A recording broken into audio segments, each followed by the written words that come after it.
Нема воскресение без распетие, како што нема ниту вистинска радост на која не предходеле горчливи солзи. Овогодинешниот Великден го доживуваме поразлично од досега, по страшниот пожар во Кочани, во кој пострадаа 60 на наши чеда, а повеќе од 200 беа повредени.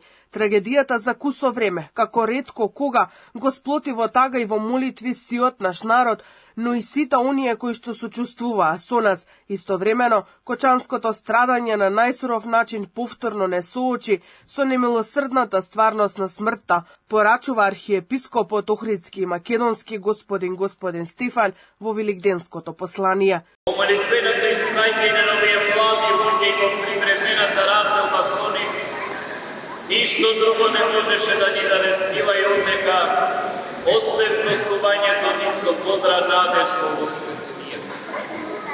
Затоа годинашнава великденска светлина ја очекувавме и ја дочекуваме со уште поголема духовна усрдност. И во овој миг да се подсетиме и на оние кои што го жртвуваа и собствениот живот за да спаса што повеќе други животи. Они силно заблесна евангелската порака од љубовта од ближните, упатена од воскреснатиот Господ. Ова е мојата заповед, вели Господ, да се љубите еден со друг како што јас ве возлюбив.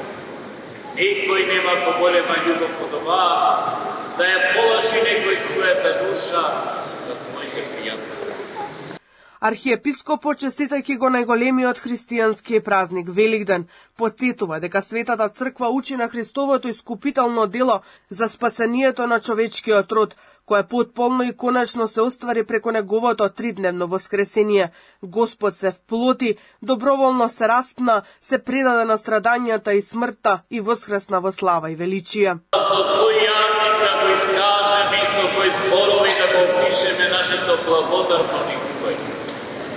Со какви стихови долично да испееме највеличествената химна на Христовото воскресение. Исправени во созерцание пред адскиот прах кој се заканува да не погуби, а воскитени од Христовото славно воскресение го слушаме одекнувањето во нас на божествениот глас кој повикува: Врви, моме. Во посланието од поглаварот и членовите на Светиот архиерејски синод на МПЦО се посочува дека оваа година прославуваме 80 години од одржувањето на првиот македонски црковно-народен собор, на која е донесена одлука со која е најавено воскреснувањето на Охридската архиепископија во лицето на Македонската православна црква.